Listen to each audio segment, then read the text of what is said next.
This is the suplex assassin, Alex Kane, captain of the Bomaye Fight Club, and you are now tuning into the Culture Clash Network. Let's go. Bomaye, Bomaye, Bomaye.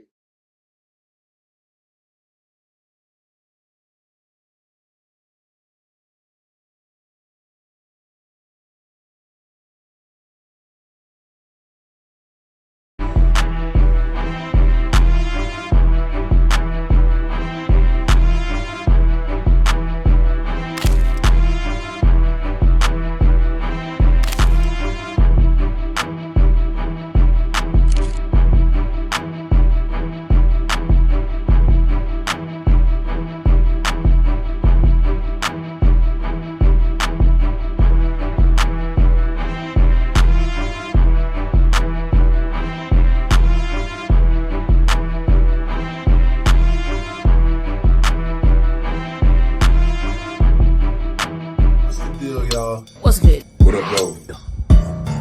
It's your girl, the Caribbean Chocolate, Jocelyn Navarro. Good. It's the one that gets all out. Now somebody hit my music. I'm contemplating and chasing, handling biz right now. We never waiting and patient, jumping at the crib right now. Put up my label, we made you staying legit right now. Could call the doctor, we operating, they sick or sit right.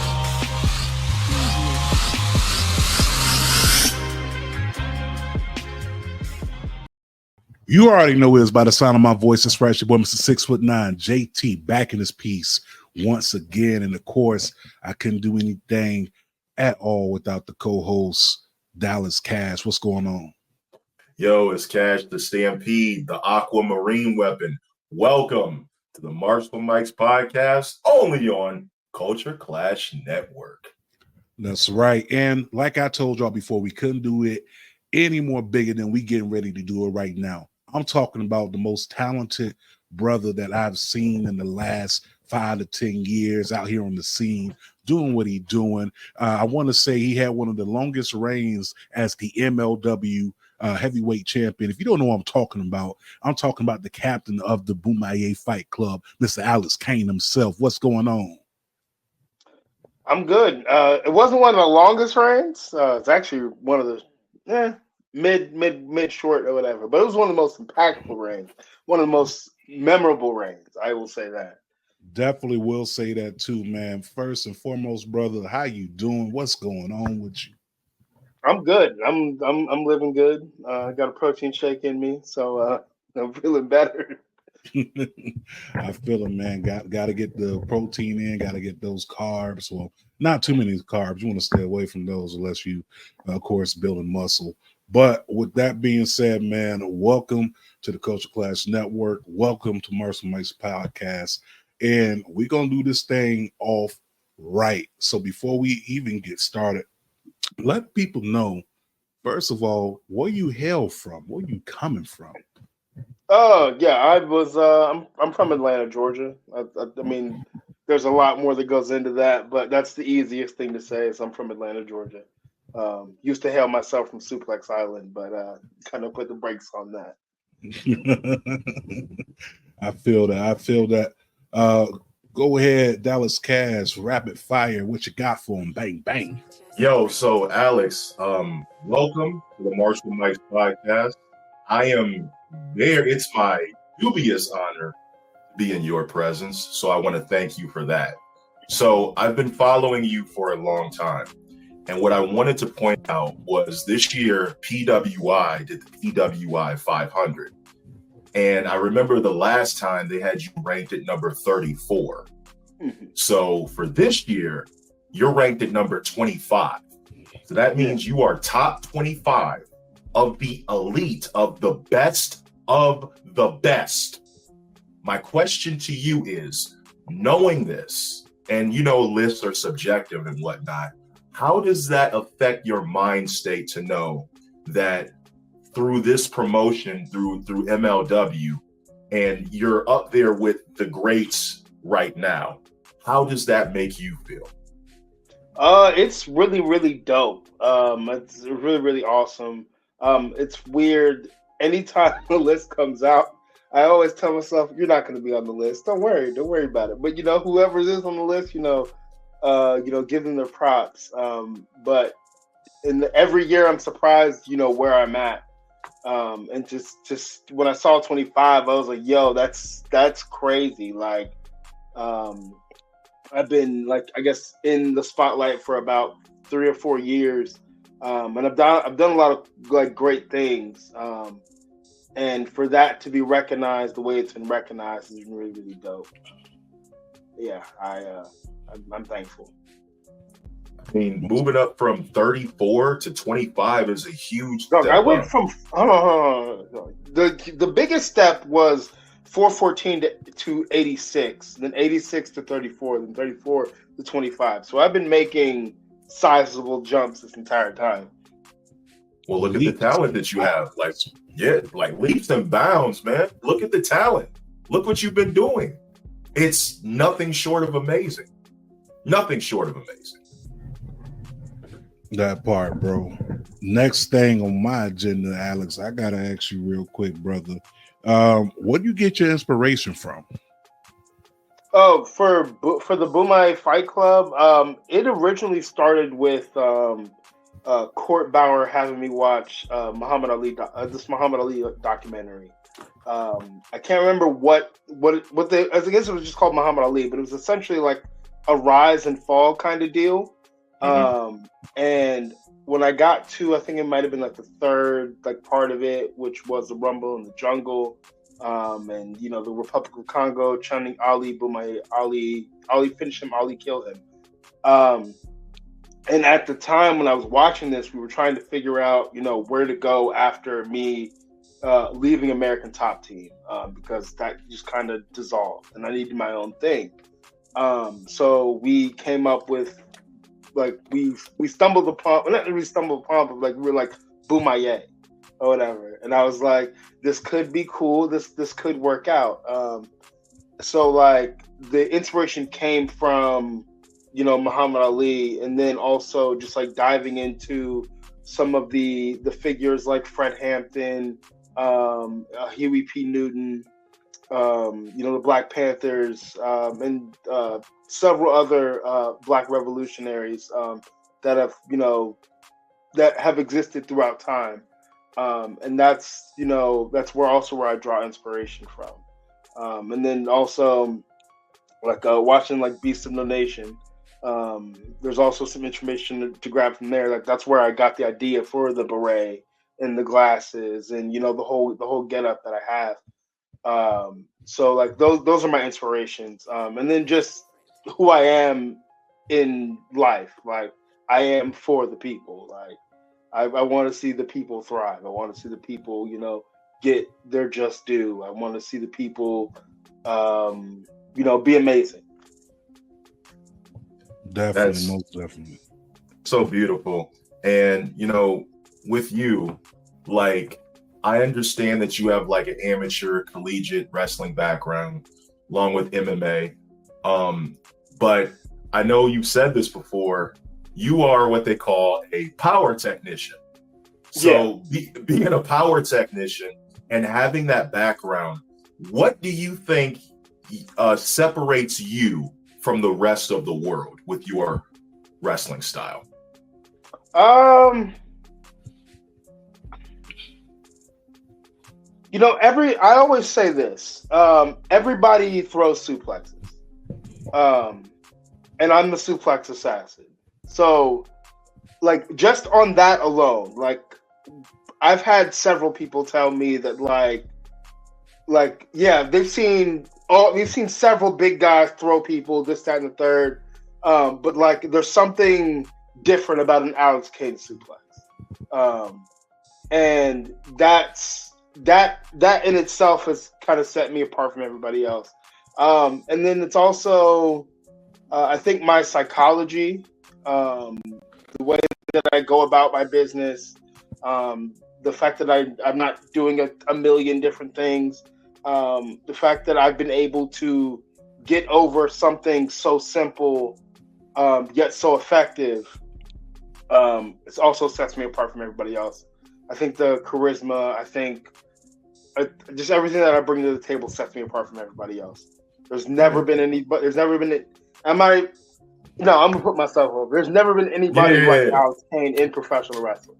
Talk your shit, bro. Yeah, go for it, bro. There'll never be anybody else like Alex Kane in professional wrestling. I literally came into MLW and shook the entire foundation of that entire company. I turned that company on its head. These are all straight facts, too, by the way, people. If y'all are watching these are straight facts. We got to watch the groundbreaking of this. And just to go ahead and throw this out to the people, I got to see shades of this in person before there was ever a Bomaye Fight Club. I got to see shades of this on the independents, right? I got the chance to watch you and meet you, and there's a pic that I threw up there for your birthday or whatever, and that takes me back because my locks are tiny in this picture, but that just shows you the growth and the progression over the years, because I literally just started locking my hair when I seen Alex Kane inside the ring doing what he was doing. He had the merch with the tickets that said Suplex Assassin. The homeboy Cheech has the merch still at his house right now to this day.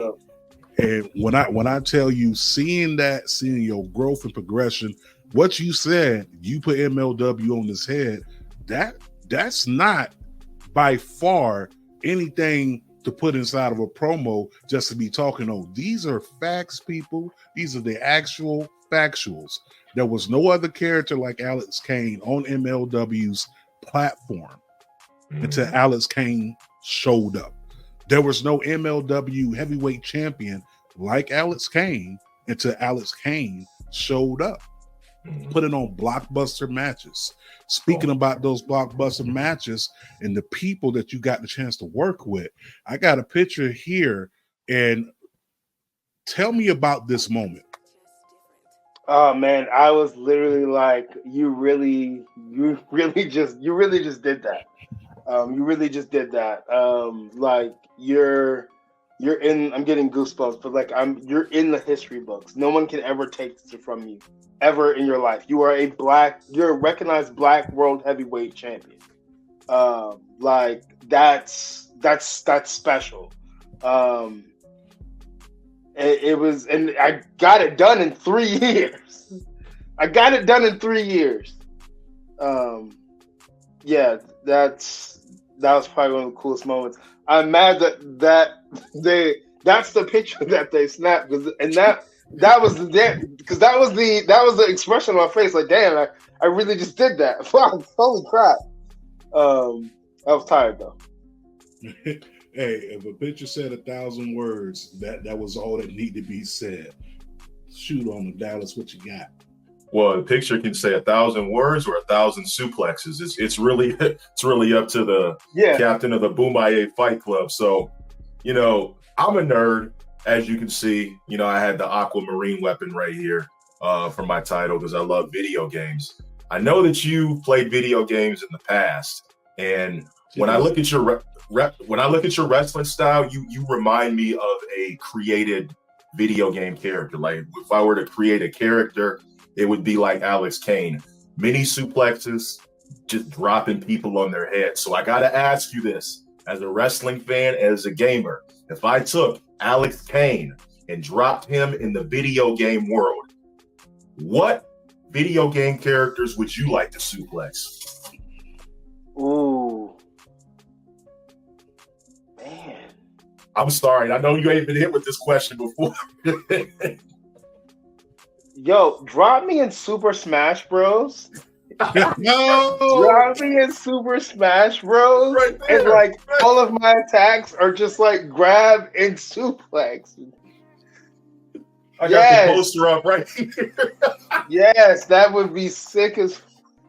That'd be crazy. Who's the first one you going after? Oh, I'm going after Link. I can't stand you. And then Ganondorf. Oh my gosh. Listen, as a person that played Nintendo back in the day, I could not stand Link.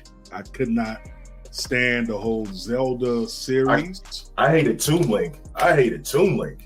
That's who I hated. I hated Toon Link. When I first played Zelda, I didn't understand what was going on either. My brother bought the game. I think he had Ocarina of Time and he had Majora's Mask. And I didn't get it. Majora's Mask was probably my favorite because you had the different masks that you could put on, and that was cool. But the fact that you only had this little bit of time or whatever to complete this entire game was insane. I remember me and my brothers. I have 3 brothers. We all sat down in a room one day and just watched my older brother beat the game. I think we joined in and helped him a little bit where we could. But that's a memory of mine that comes up. Man, speaking of, you mentioned your siblings. So how was it when you told your siblings, you know what, I think I'm going to be a pro wrestler? Or did they always know? Yeah, it was never really a conversation like I sat them down like, oh, I'm going to be a pro wrestler. It was something that they kind of picked up on over time. Like we would, one of my older brother's friends in the neighborhood where I grew up, he had the wrestling music CDs, he had the title belts, he had the video games, and he was kind of my introduction to professional wrestling. And like I remember watching, doing like we didn't have backyard wrestling, so we wrestled in the front yard. We would recreate matches, we recreate stories. I was always Randy Orton with the Intercontinental title. But I think the person that I actually told I wanted to be a wrestler was my dad. We were watching Monday Night Raw. It was Taker versus Jeff Hardy for the Undisputed title, the ladder match. Like the moment I see Jeff Hardy, like I played with him in the video games, but that didn't do. I mean, it did him justice, but didn't do him as much justice as seeing him, live on television. When I saw him, just how kind of carefree, just kind of just like wide open as he was. Like I was like, I told my dad, look back at my dad, I'm like, this is what I'm gonna do with my life. Now, go ahead. What was your dad's reaction when you told him though? He was very supportive. He's always been very, very supportive. He thinks it's a very, very cool thing, even now to see. He just always told me, like, if you put the work in, and you always believe in yourself, and you're as headstrong as you are in other things, you'll make it happen, and you'll be successful. Were you when you had won the vacant openweight title in that 5-way ladder match, was Jeff Hardy playing in your head when you were climbing up the ladder? Mm-hmm. Not at all. Tell me what you were thinking about when you were climbing up the ladder. Not even. I'll take you back to when I saw the match announced. I'm like, because I think I was maybe two or three tapings in, and I'm over here looking at this damn ladder match. And I think since the time I got signed or whatever, I always had Court Bauer's number. We talk all the time. And I text this man, and I'm like, what you mean ladder match? There's no other way we could get to this. It's got to be a ladder match? It's dangerous. I've never been in a ladder match ever in my life. That was the first one that I've been in, and the last one I've been in for as long as I've been wrestling. I was nervous. And when I'm climbing up the ladder, I'm like, I really hope this bitch don't tip. I think I had to put Alex Shelley in a chokehold to get him out the way. And how they originally wanted us to do that was Alex Shelley's climbing up the other side. I climb up. I guess Alex Shelley's got his back to me. Why he would climb the ladder like that, I don't know. Or maybe I turned him around. But they wanted me to choke him out at the top of the ladder or whatever, like ragdoll him with nobody holding the ladder. Want me to ragdoll him and then throw him off the ladder. And Alex Shea was like, yeah, I'm not going for that. I'm not going for that. So we did it the way we did it. And Court was a little disappointed about it. But I'm like, dog, like, that's dangerous. It's a ladder. But yeah, climbing up, and when I pulled down the belt, it was I was a heel. I was a heel at the time, so like I just heard the boos from like the very back of the 2300 arena, all like reverberate all the way to the front to the ring. And like, well, everybody's booing me and like, boo, this guy sucks. And I'm just like, dog, I'm really a champion right now. This is crazy. This is insane. I didn't think it would come, that quickly at MLW, but it did. It came really quick. It really did. And like you said earlier, this is only 3 years within the game. 3. And already holding gold around your waist. Yeah. Already getting the heat from the crowd, whether it be good heat or bad heat, it's heat. You getting the heat from the crowd.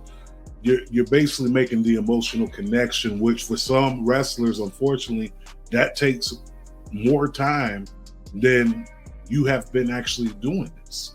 So to follow up with Dallas's question, just to go back to the Bomaye Fight Club.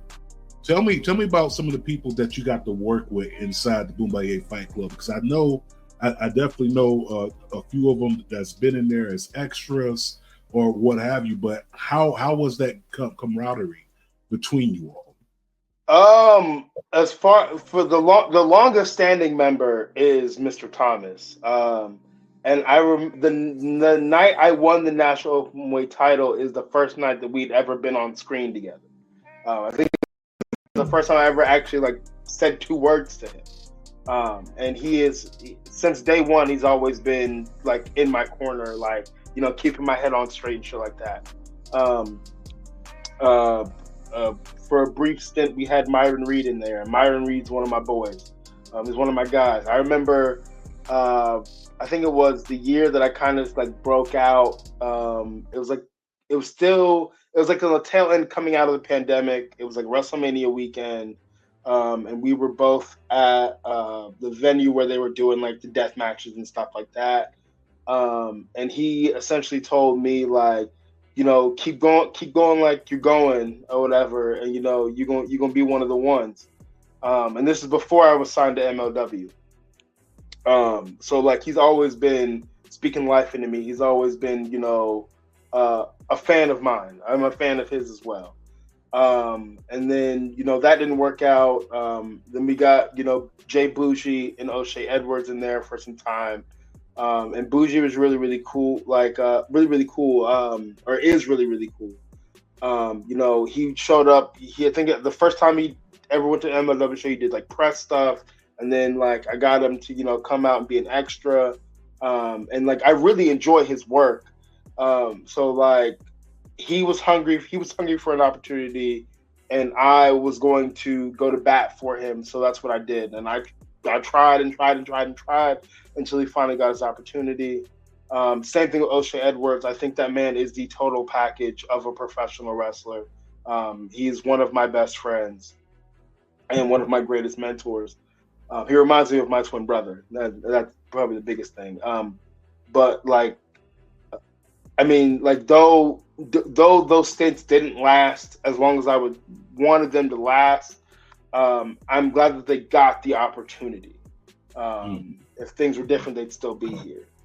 And now we have Kevin Knight, who I've trained with several times here in Georgia. And that dude, he's killing it right now. He's been killing it for a minute, but he's really killing it right now. And it's beautiful to see.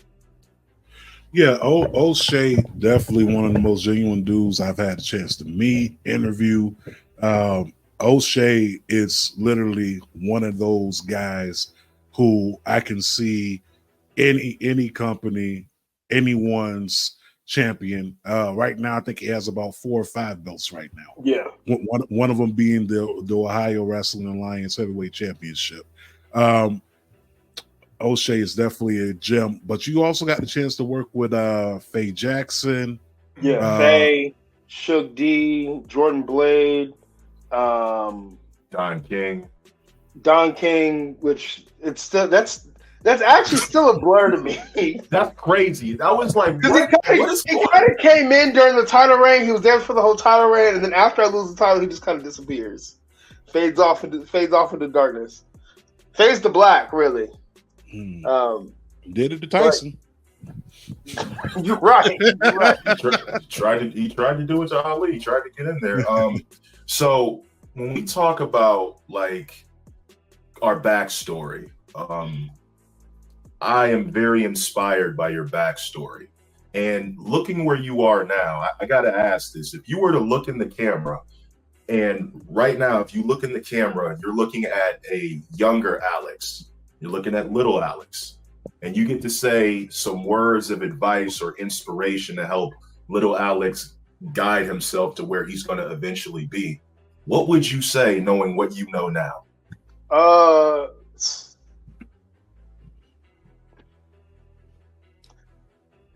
Stop playing football, invest all your time into wrestling.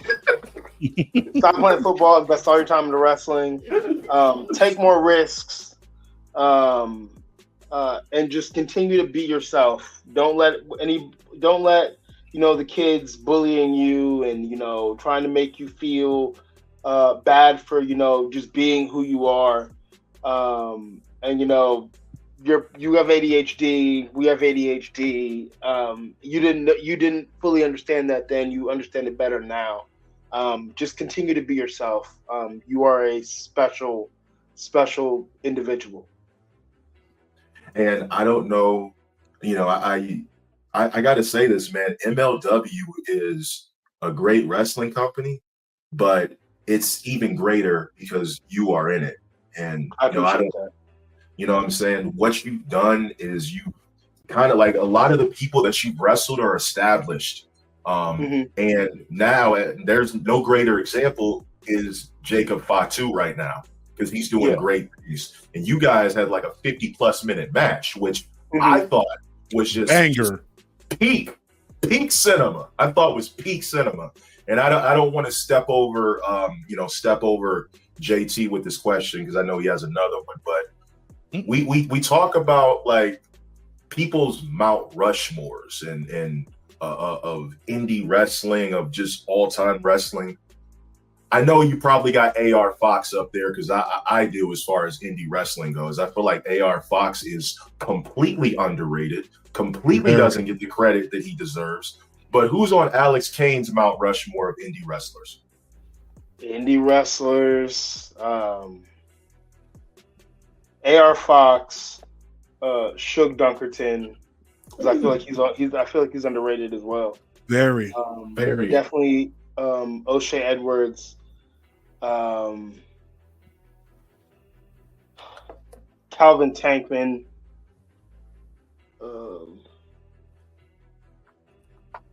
And Faye Jackson. Oh yeah.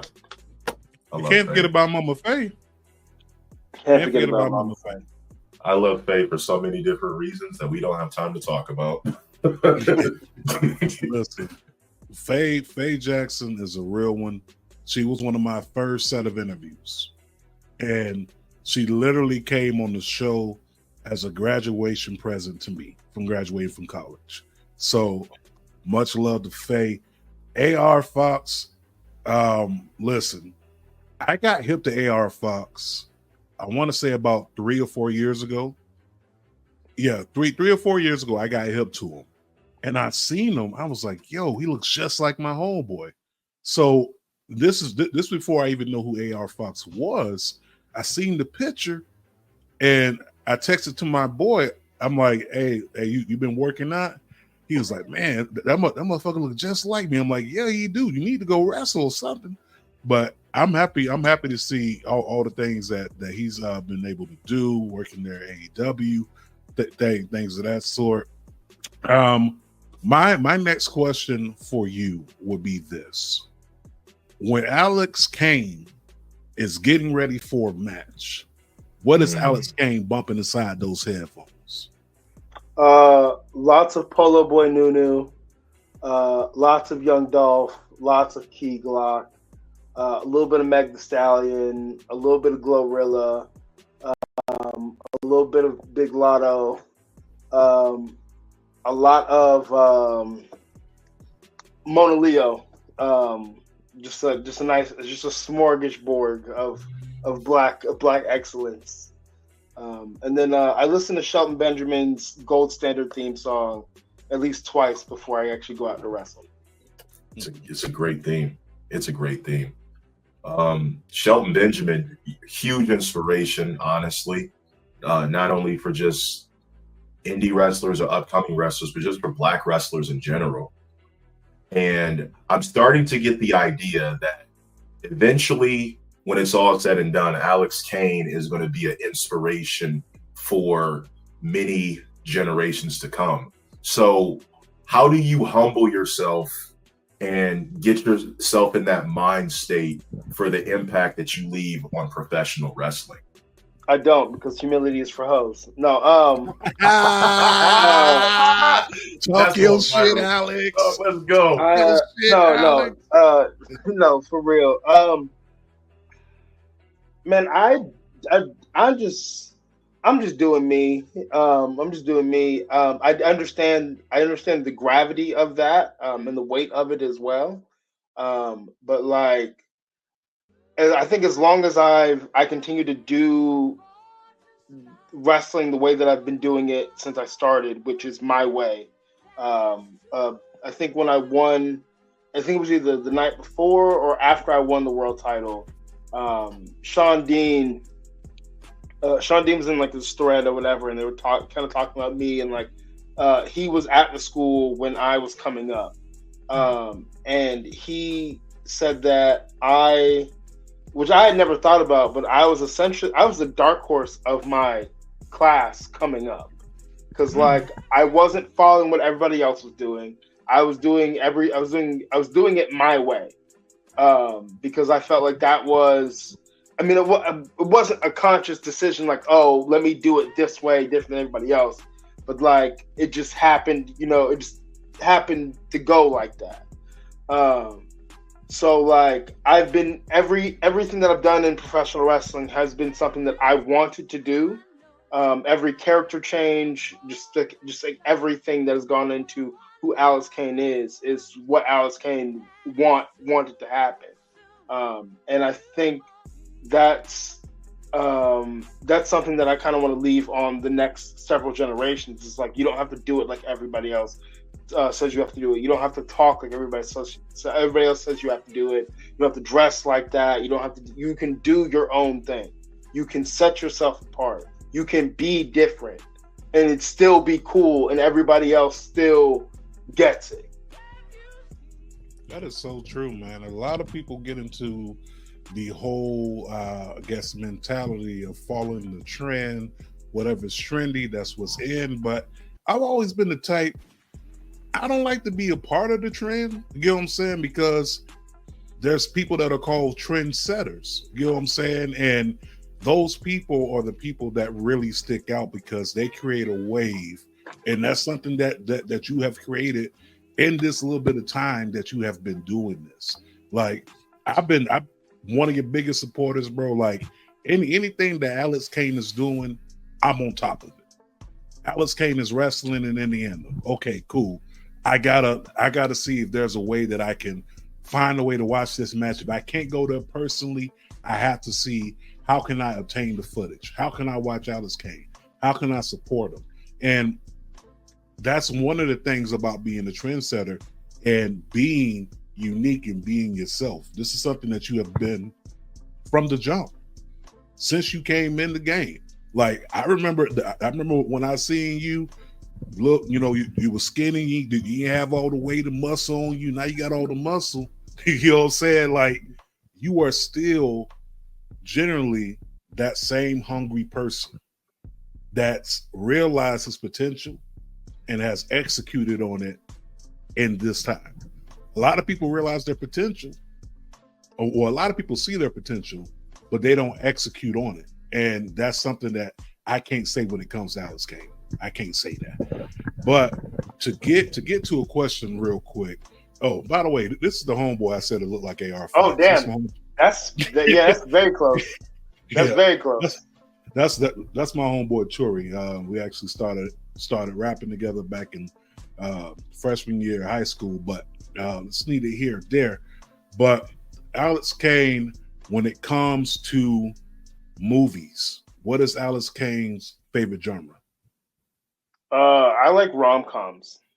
Rom-com. Really? Okay. Yeah, romantic comedies. Romantic Okay. comedies. So, with that being said, what are your top three? I can't give you a top three, honest to God. I can't give you. I guess I can't give you really a 'cause I don't know if I don't think Miss Congeniality is a rom-com. But I think It kind of is though. It It kind of is. It Miss counts. Congeniality is probably my favorite movie. I love me some Sandra Bullock. Okay, got you.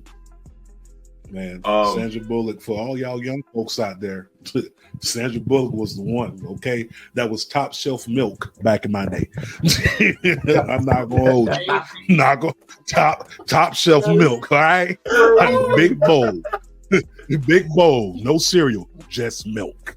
Okay, just milk, my guy. Go ahead, that was my bad, bro. No, it's okay. No cereal, just milk. That's crazy. Milk of Mr. Milk of Magnesia over here. Hey, Man, it's such a pleasure talking to you, man. And honestly, I don't know if you watch anime, but anime is like really dope, and it's like a booming period right now. You know, when I first watched you, you reminded me of one of this anime that I watched called Baki the Grappler. It's one of the most popular fighting animes, and a lot of the inspiration comes from like different video games and whatnot, martial arts. So, Alex Kane, if I asked you, hey, describe yourself in like 3 video game characters, who would you pick?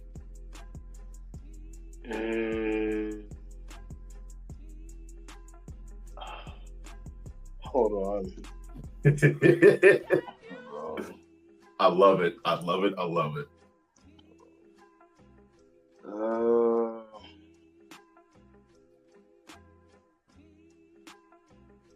Oh, come on.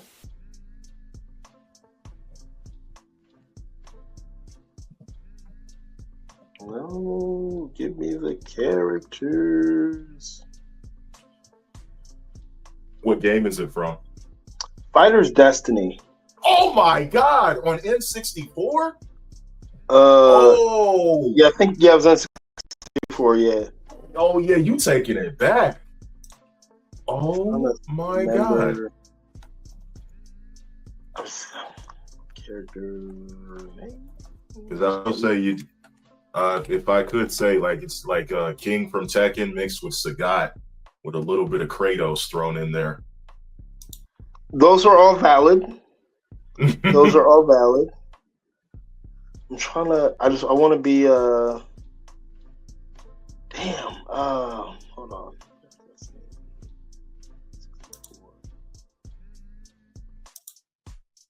Ryu.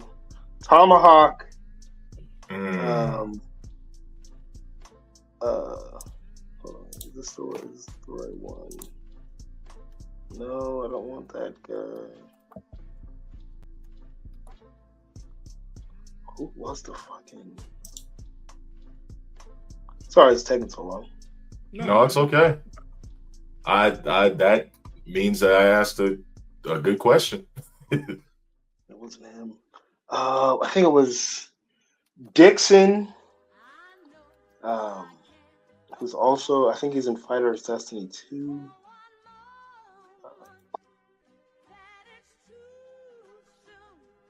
There's Ryuji, Abdul, Tomahawk, Ninja. Yeah, Tard said Tomahawk. Bob, Boro. D-Dog. Oh, okay, yeah, Yeah, D-Dog is definitely has to be in there. And then fucking, what is it? Fucking, my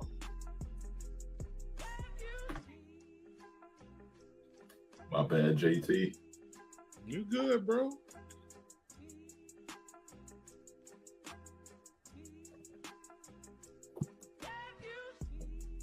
dude, come on.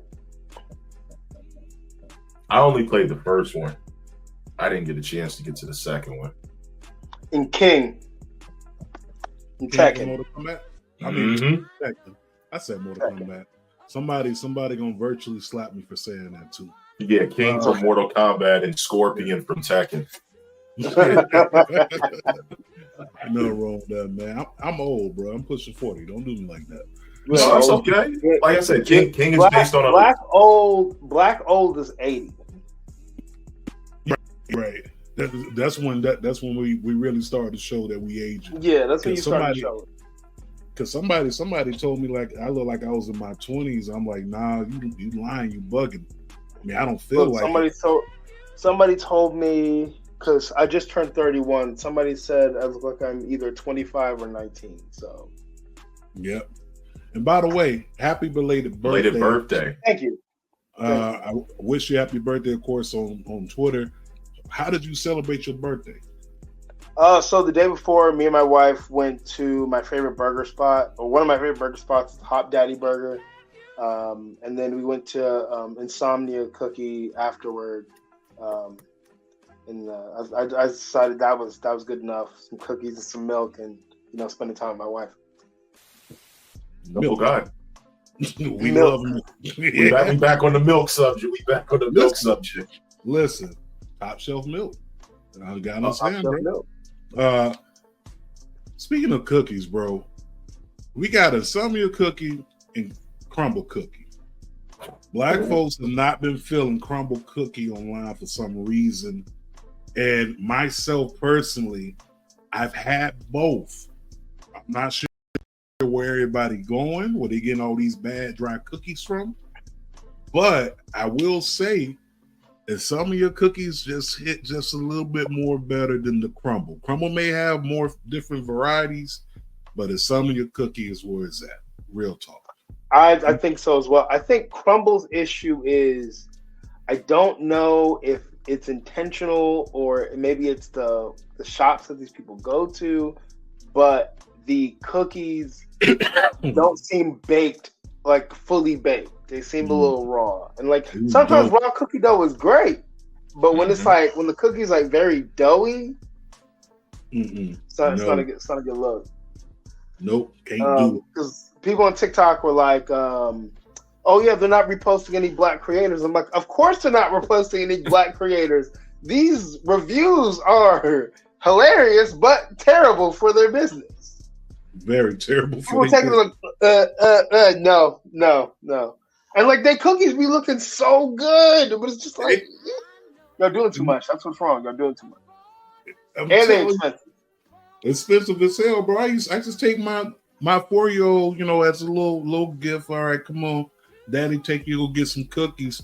I done spent $30 on 4 cookies. Like, come on, man, hell no, bro. I could have bought the cookie dough out of Walmart and made 4 big ass cookies for less than $15. Like, yep. You know what I'm saying?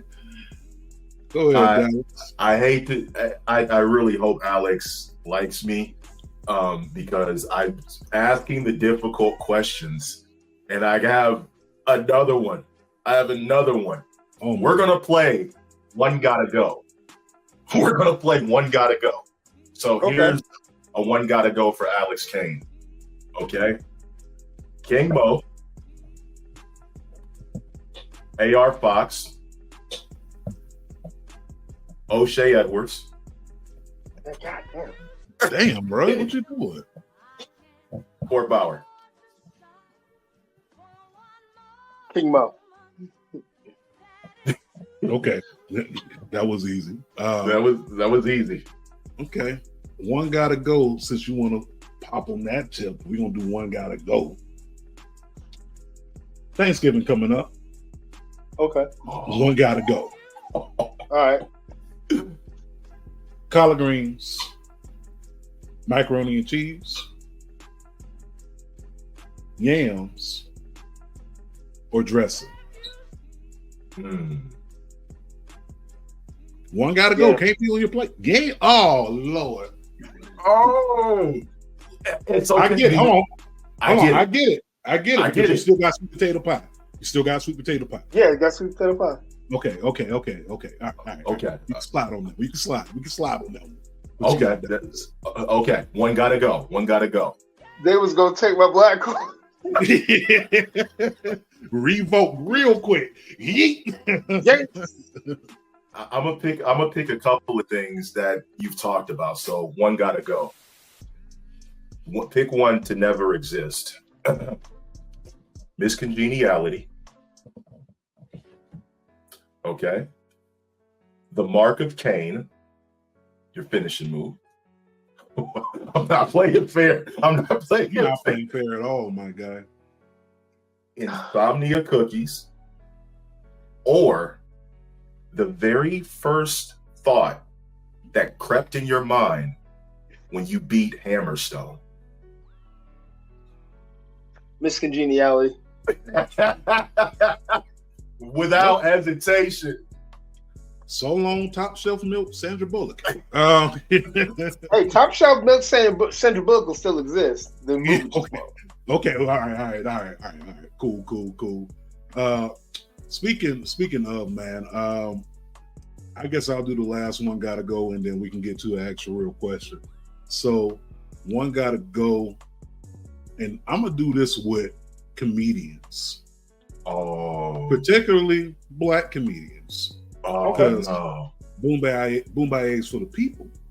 So, black comedians, I'm going to name these off.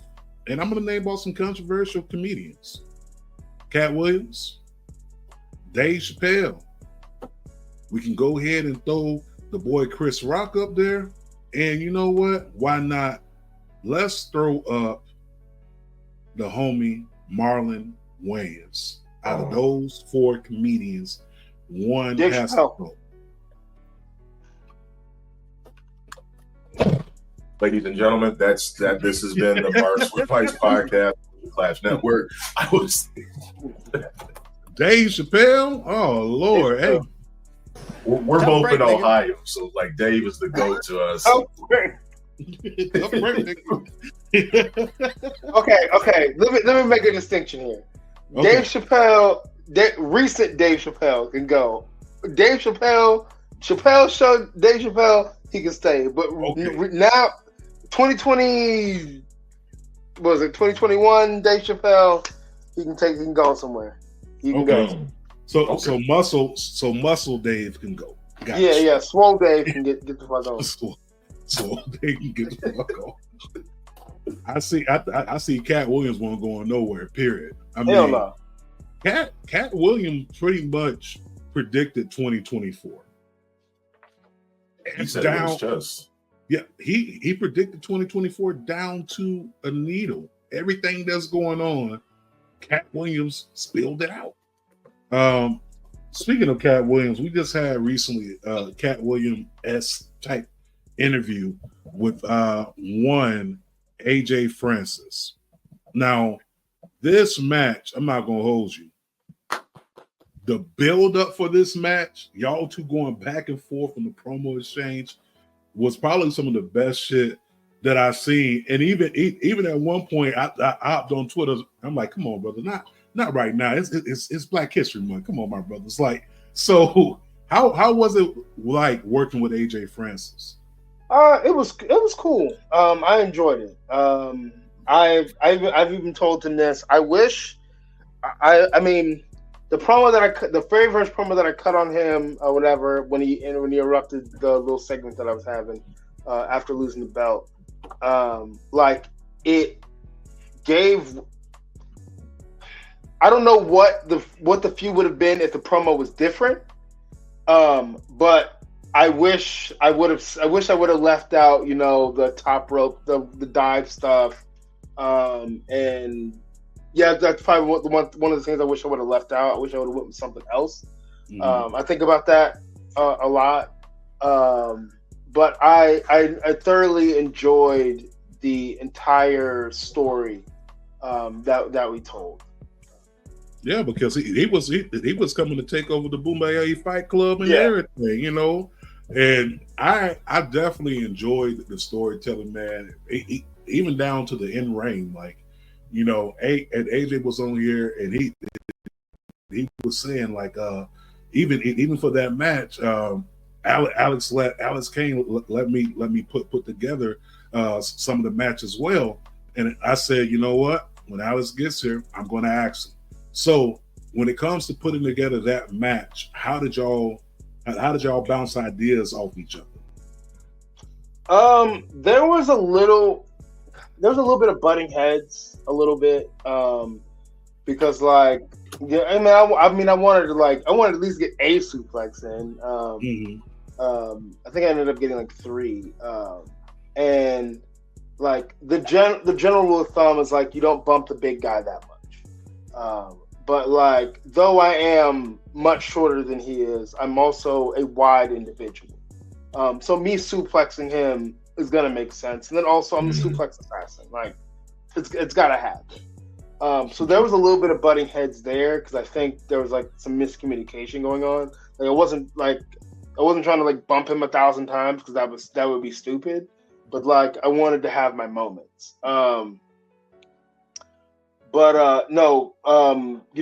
Putting together a story, putting together matches, other than like those like little bits of like miscommunication or like or disagreements, it was generally smooth and a lot of fun to put together.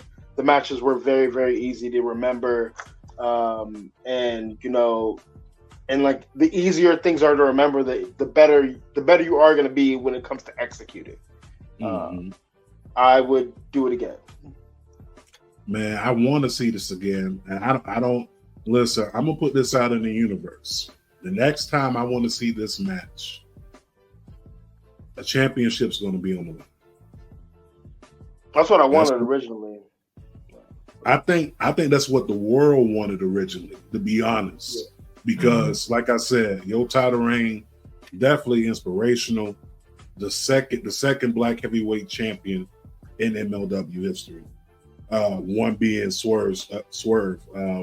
Being, I think, Swerve. I am the longest reigning black world heavyweight champion in MLW. That part, we got to give you that. The longest black reigning heavyweight champion. Ain't nobody gonna take that away. Listen, Kurt Bauer did something at the time that a lot of promotions, I'm not gonna say were scared to do, but they were not pushing the envelope when it came down to it.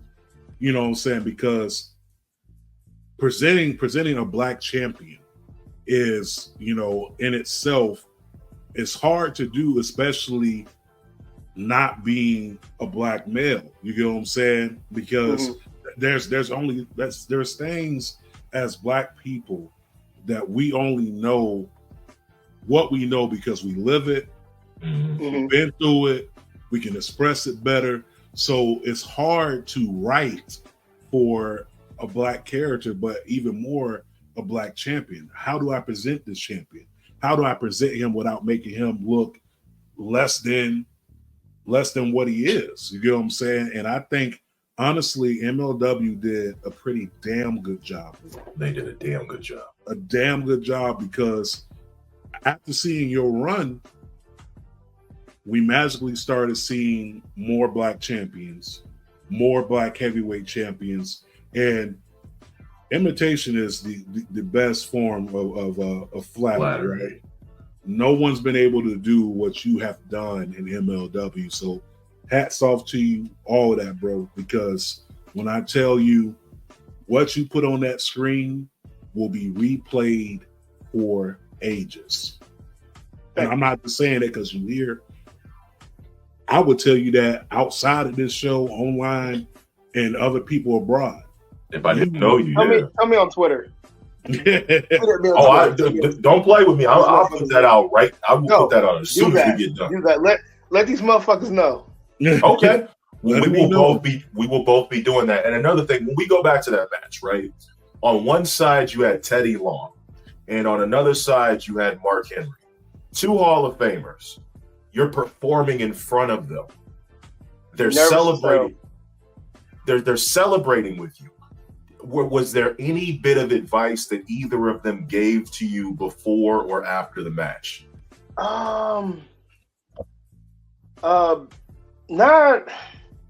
I guess I was a little bit too Star Trek, and also like a little bit like I don't know like what I can say, what to say when it came to it.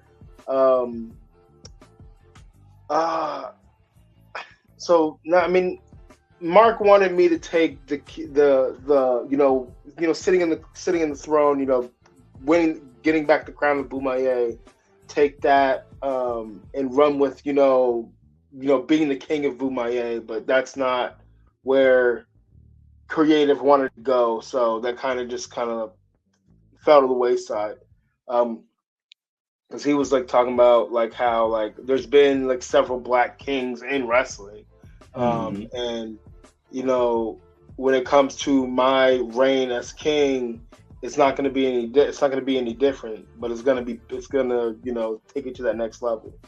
But that's not where they wanted to go creatively, which I'm not mad about. I mean, it's what it is. Yeah, nah, man. They was just chilling. It was just cool. I remember seeing on Twitter, they said Teddy Long was asleep. I said, no. He was. He did fall asleep twice, I think. Teddy Long was high. Okay, listen. Oh yeah, he was high as that. If you know Uncle Teddy was geeked up, and Teddy probably had a good strand, and it crept up on him. So I'm not gonna say that it was like just I'm falling asleep. No, that was that weed kicking his ass. Okay, yeah. that shit hit him with a left hook and put him right to sleep. Teddy Long is an absolute gem.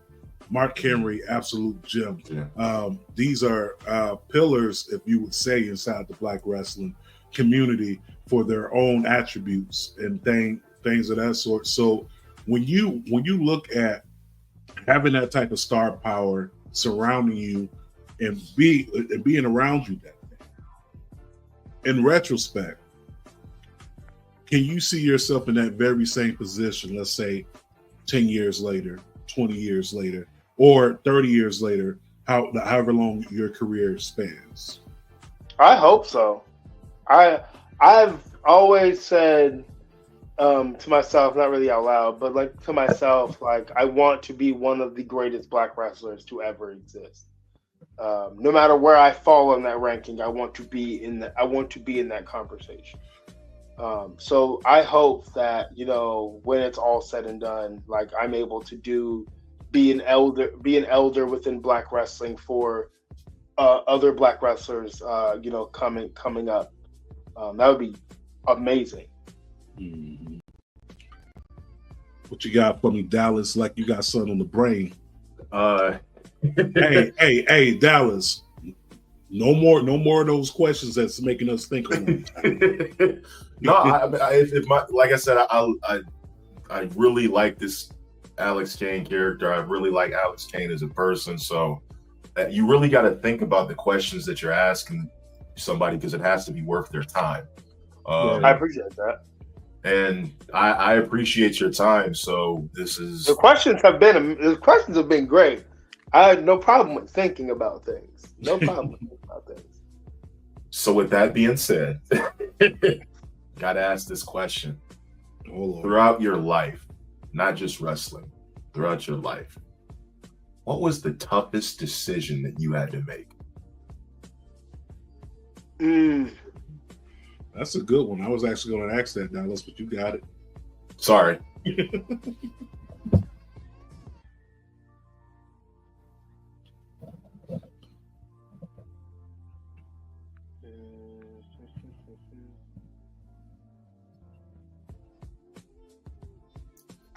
Damn, what was the tough decision I had to make?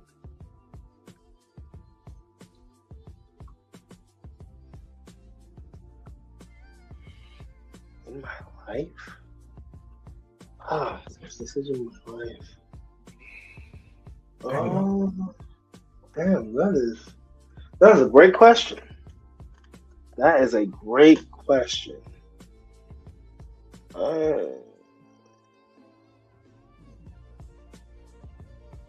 Damn, I don't know. I don't know. Wow. I thought maybe cutting my hair. Because like I have worn a mohawk since like middle school to like maybe last year. Like I've had a mohawk on my head at some point in time throughout this entire time. And like I had hinted at like cutting it off a few times. Like I got asked a question like, if I cut my mohawk off, do I lose my superpowers? Like, is it like Samson? And like, no, honestly, like I thought like I'd have to like rebrand or whatever, you know, like I wouldn't be Alex Kane without the mohawk. As weird as that sounds, because it's hair. But it's been a part of my identity it was a part of my identity for like 5 years. Pretty much the whole of my wrestling career, up to this point. So like cutting it off was,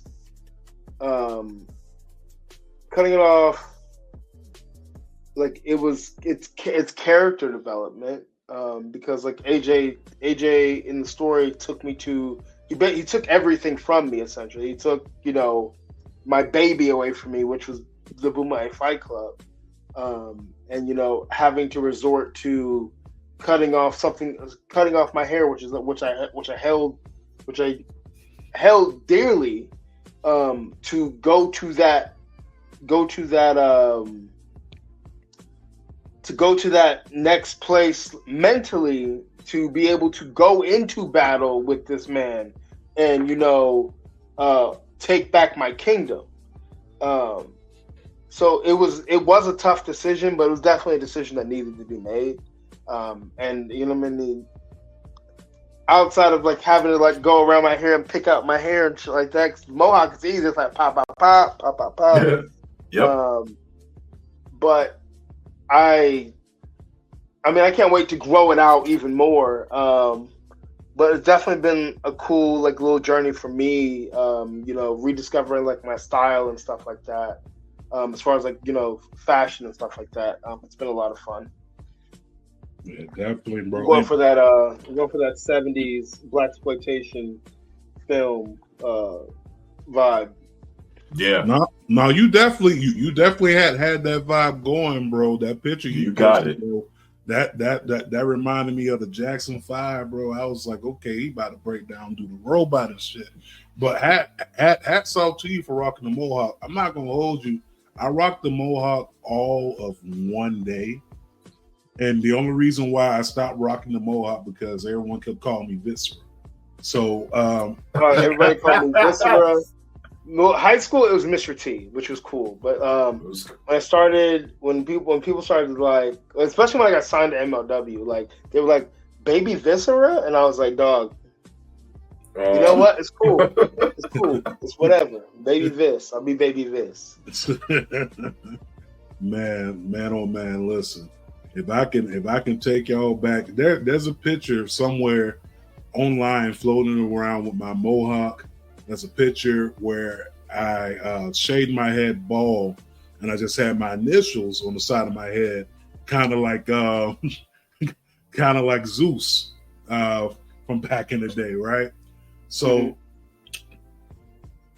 coming to the realization that, hey, I'm not my hair.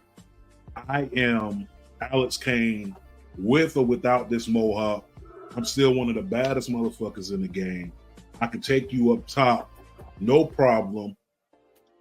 Having that realization with yourself, knowing that's key. You talked about bullying earlier. When you were getting bullied, what were some of the things you were being bullied about? My looks, how skinny I was, definitely my skin color, the fact that my parents didn't have a lot of money, the fact that I liked professional wrestling, the fact that I was just a weird kid. But yeah, it was mainly like my looks and stuff. And the thing that sucks the most about it is all of my bullies look like me. Wow. And you know what? Look, at the end of the day, unfortunately, That's what it be sometimes. Like it be your own people. That's right. He ain't lying. That's right. You know what the crazy thing is? You know what the crazy thing is? They can't whoop your ass though. Nope, they can't. They couldn't even do it then. That's why they talked. That's why they always did talking. But they couldn't whip my ass then either. Now that was always my go-to. Like, you know, whenever people would like to pick and bully, because I've been the biggest person my whole entire life, and it was to the point I got tired of being the biggest person. Right? You know, can I just be small? Yes, bro. I wanted to be small so bad, like, because y'all, you understand, like, I didn't have a regular desk in school. I had to sit in a teacher's desk sometimes because my legs were too big to go underneath the desk. I remember sitting down in a desk, the regular desk, and having the whole thing collapse. I remember being taller than all the teachers. I remember being the tallest person in every class photo. Like, I absolutely hate it. The number one thing I used to hate was walking through the hallways and hearing random people going, well, it's the big show. Like, I used to hate that, bro. I used to hate it. But bullying built a lot of character for me because it allowed me to be able to go out and face adversity and come out stronger. You know what I'm saying? And I think for yourself, you're a shining example of that. You know what I'm saying? You've had the chance to build up your courage, stand on your 10 toes, and say, I ain't going nowhere. I'm here. Move me if you want to. Try to if you can. And that I respect. Much respect for that. I'm going to give you one last question, and I think I got one last question. You go first, JT, because or I can go. It's cool. Go ahead, Dallas. Go ahead, Dallas. You got it. Be careful. So, I'm safe right now because he's all the way over there, and I'm not going to get suplexed if the questions get any tougher. But I got to ask you. I know you hear, you know, different rumblings about what people think about you, and what they think about your wrestling style. And I got to really ask, when people look at Alex Kane, what do you think is the main thing that people get wrong about you?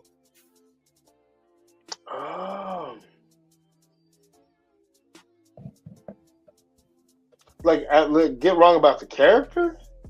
Just you as a person. Just you as a person or the character, either whichever one you'd like to answer, or both. That I think I'm better than everybody, and I don't. Like, I honestly, you're never going. I mean, it gets far. Like being a better world champion than some people. Okay, I can say that, but I'm never gonna be like, I'm the best in the world, and not because I don't think that I'm one of the best in the world, but I hate that notion of, oh, I'm the best in the world at professional wrestling. Like, you can be great. You know, the people that watch you can love to watch you, but like for you to say that you're better than everybody or whatever, in professional wrestling is wild to me. If this was like MMA or boxing or whatever, like if it was about, you know, how well of a fighter you were and you want to say you're better than everybody else, cool. But because professional wrestling is what professional wrestling is, like, if you saying you're the best in the world, that don't do nothing for me. It doesn't mean, it really, to me, it doesn't mean anything. You're a great performer, be that. But like, I don't think that I'm better than everybody, or like, especially with the PWI, I don't think that I'm better than everybody that's behind me or anything like that, or below me. I just had a really good fucking evaluation period. That's really what it is. It was such a good evaluation period that I landed at 25. But yeah, I'm not going to be running around this bitch like MJF or any of these motherfuckers like, oh, I'm the best or CM Punk, I'm the best in the world, because I mean, for CM Punk, it's a tagline. But yeah, I don't know. Yeah, I don't think I'm better than any other wrestler. I think that I've had opportunities and I've been put in certain positions and I've excelled in those positions. But for me to be like constantly comparing myself to other professional wrestlers, I'm not going to do that. Mm-hmm. But people think that that's like when people will like be like, oh, I want to have a match with you, Alex. I'm like, first of all, why are you telling me? Like, not to be a dick or anything, but why are you telling me? Like, don't tell me. Tell a promoter. Tell a promoter that likes you, that wants to bring you in, that wants to see you wrestle people that are better than you. As far as like, being a performer, tell them, get it booked. You telling me that you want to wrestle me does nothing for either one of us. And some people get mad at me when I'm like, oh, how is that going to benefit me? And when I say that, because we all know professional wrestling is booked by somebody. Somebody decides who wins and loses. And though wins and losses don't necessarily matter in the grand scheme of things, as far as optics go and, where you're at and what you're doing in the whole of professional wrestling, they can matter. So do I want to go into a promotion and lose to somebody I've never fucking heard of? No. Will I do it because the money's going to be the same regardless? Sure. But like, I would want to go in and lose to a guy who I've either heard of or is, putting in that work, whether I know him or not, but he's putting in that work and everybody around him saying, oh, this guy's, doing the damn thing. That's what I had. Yeah. I got you. I feel it, bro. Not to sound condescending, but I definitely feel it. That's like me, going up to the best MMA fighter and saying, hey, I want to fight you. Where's your record?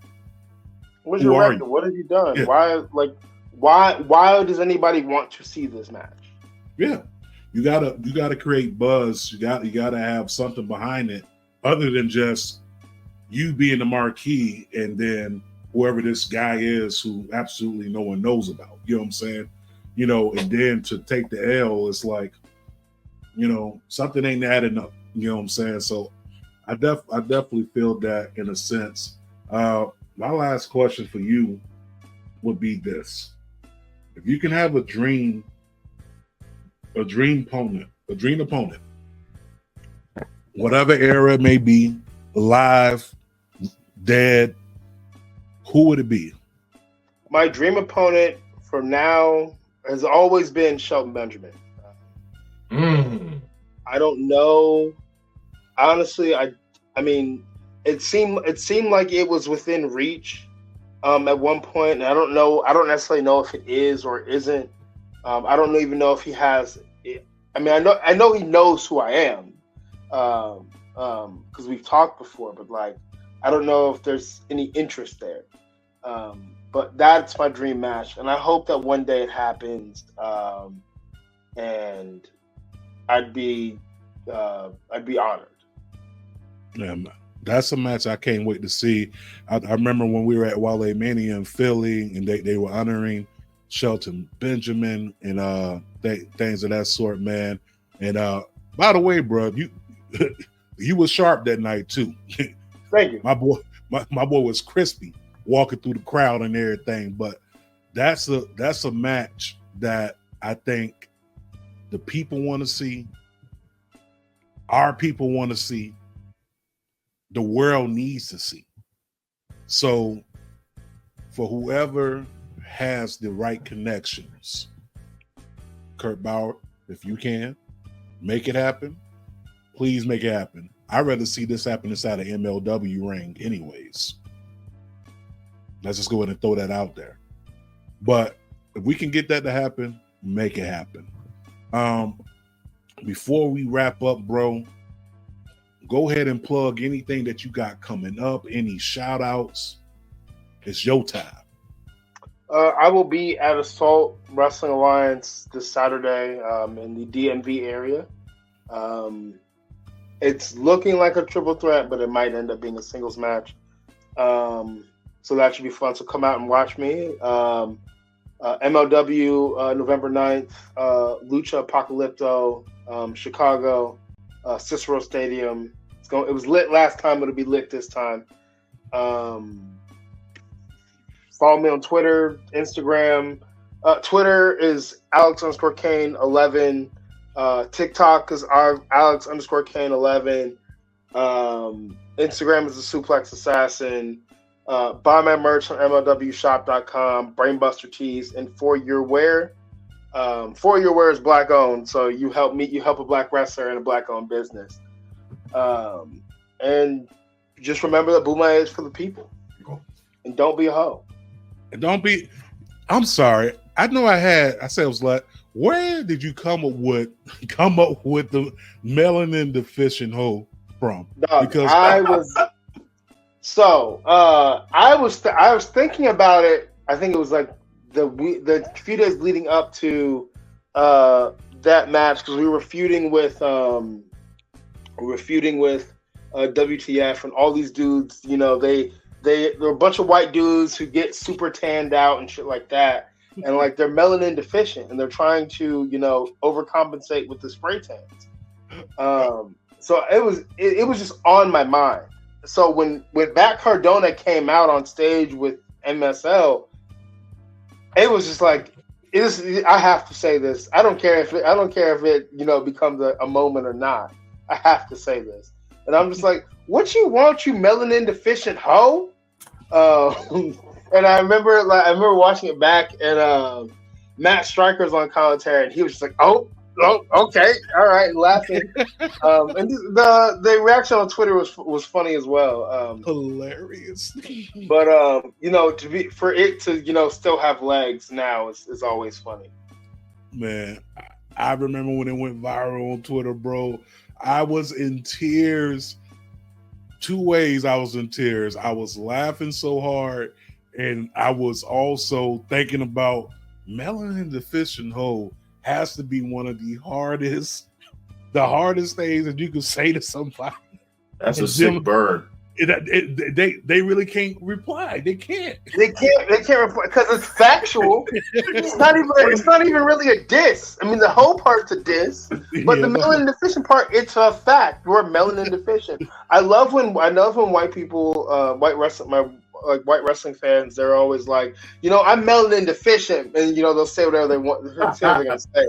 I love that so much. It's like, you get it. Like, you're not. Like, because it was meant to be funny. It wasn't meant to be offensive. It can be offensive, but it wasn't meant to be offensive. But the fact that, some of these, like the fact that white people understand what is being said is great. It's fun for everybody. It is, bro. It's kind of like one of those things, like, even if you were white and wanted to get mad at that, it's like, he's right. He's right. Because he's right. Yo, right. I really can't do that. Before this interview started, before you go, Alex, I gotta put this out here. I started laughing when I was eating my dinner because I was eating a Philly cheesesteak. And the only thing I could think about was when you smacked the shit out of that fan with the Tony Luke's Philly cheesesteak. This man is great. My only regret of doing that is not unwrapping the sandwich. I wish I would have unwrapped the sandwich. The man just got a full wrapped up Philly cheesesteak to the side of the head, but I wish I would have unwrapped it. He still could have ate it. Like, he still could have unwrapped it and ate it because it was probably in perfect condition, but you just like mushed it in his face. Yeah. And I'm just like, oh God, that is fucking hilarious. But I got hungry, so I was like, I'm going to Jersey Mike's. So I was like, let me get a Philly cheesesteak. But I think you went to Tony Luke's to get that, and I've had their Philly cheesesteaks, and they're not too good. Yeah. Great for socking people with them, but not so great for eating. No, not at all, bro.